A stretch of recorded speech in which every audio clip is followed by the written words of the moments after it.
इन दिनों आम की काफ़ी चर्चा है। आम बढ़िया से आता है मार्केट में और लोग अपने स्वाद अनुसार बढ़िया आम का कंजप्शन करते हैं। समर के फ्रूट में इंडिया के अंदर मैंगो, वाटरमेलन, लीची, मस्कमेलन, जामुन और ये सब बढ़िया फल हैं जो इस समय आ रखे हैं। इन्हीं फलों पर हाल ही में फसाई की तरफ से एक मैसेज आ गया है। साहब, क्या मैसेज आ गया है?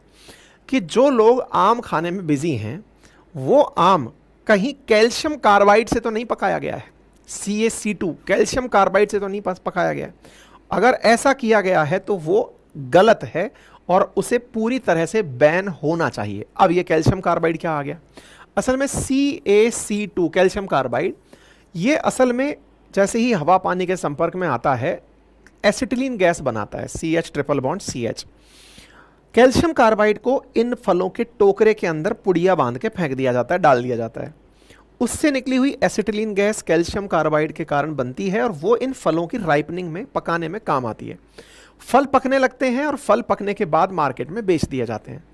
ऐसी स्थिति में फसाई का कहना यह है कि चूंकि कैल्शियम कार्बाइड पूरी तरह दुनिया में बैन है, हमारे यहाँ पर भी बैन है, तो इसका उपयोग ना किया जाए। ठीक है, तो समर सीजन फ्रूट्स के अंदर विशेष रूप से मैंगो के अंदर कैल्शियम कार्बाइड का जो उपयोग हो रहा है उसको रोका जाए।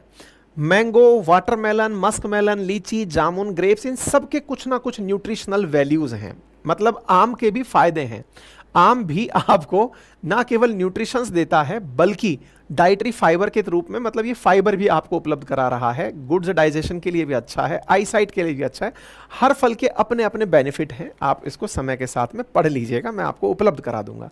फसाई ने कहा है कि आम पकाने के लिए जो कैल्शियम कार्बाइड उपयोग में आ रहा है उस पर रोक लगनी चाहिए। विशेष रूप से जो लोग फलों को पकाने के व्यापार में शामिल हैं वो इस बात पर खास ध्यान दें कि कृत्रिम रूप से फलों को पकाने के लिए कैल्शियम कार्बाइड का उपयोग ना करें। ठीक है, मार्केट में कैल्शियम कार्बाइड को मसाले के नाम से भी जाना जाता है कि मसाला डाल के पकाया गया है। Calcium carbide commonly used for ripening fruit like mangoes releases acetylene gas which contains harmful traces of arsenic and phosphorus।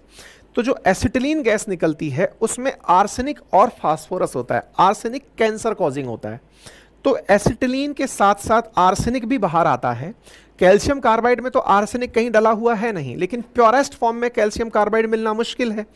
Acetylene के साथ जब कैल्शियम कार्बाइड एसिटिलीन में कन्वर्ट होती है तो एसिटिलीन के साथ आर्सेनिक और फास्फोरस की अशुद्धियां भी बाहर आ जाती हैं और वो बाहर आकर के फल के साथ चिपक कर आपके शरीर तक पहुंचती हैं। और आप जब फल का सेवन कर रहे होते हैं, आप में से बहुत सारे लोग अच्छे से धोकर के फल को खाते हैं, लेकिन कई बार ऐसा भी होता है ना कि डायरेक्ट साहब आम को कैसे खाते हैं। अक्षय कुमार का सवाल जो मोदी जी से था कि आम को काट के खाते हैं कि चूस के खाते हैं, तो भैया जो चूस करके आम को खाने वाले लोग हैं उनको यहां पर कैल्शियम कार्बाइड लगा हुआ मिल सकता है, उनको एसिटिलीन से ट्रीटेड जगह स्किन मिल सकती है, आर्सेनिक फास्फोरस मिल सकता है जो कि वहां से उनके शरीर में एंट्री कर जाता है। एंट्री करने के बाद में शरीर के लिए बहुत हानिकारक होता है। ठीक है, फूड कार्बाइड का उपयोग इस प्रकार से पुड़िया बना करके फलों के बीच में किया जाता है। कुछ इस तरह से फलों के साथ में मिक्स करके डाल दिया जाता है। आम को पकाने में इसका कुछ ज़्यादा ही उपयोग होता है और इसकी वजह से होने वाले नुकसान को ध्यान में रख करके इसकी रोक की बात। कंज्यूमर को तो पता ही नहीं है, वो तो बस आम आ गया, मीठा है और भैया सीजन है तो खाने के लायक है। लेकिन कंज्यूमर के नाम पर भी अगर आप जिम्मेदारी निभा सकें तो इतना है कि आम को खाने से पहले प्रॉपर तरीके से उसे साफ कर लें, है ना। तो साफ करने से संभव है कि जो हानिकारक अशुद्धियां शरीर तक पहुंच रही हैं आप उनसे बचें।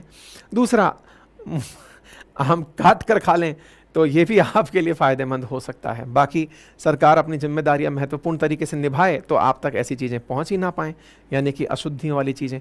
तो आने वाले समय में उसके लिए भी काम सरकार को करने होंगे।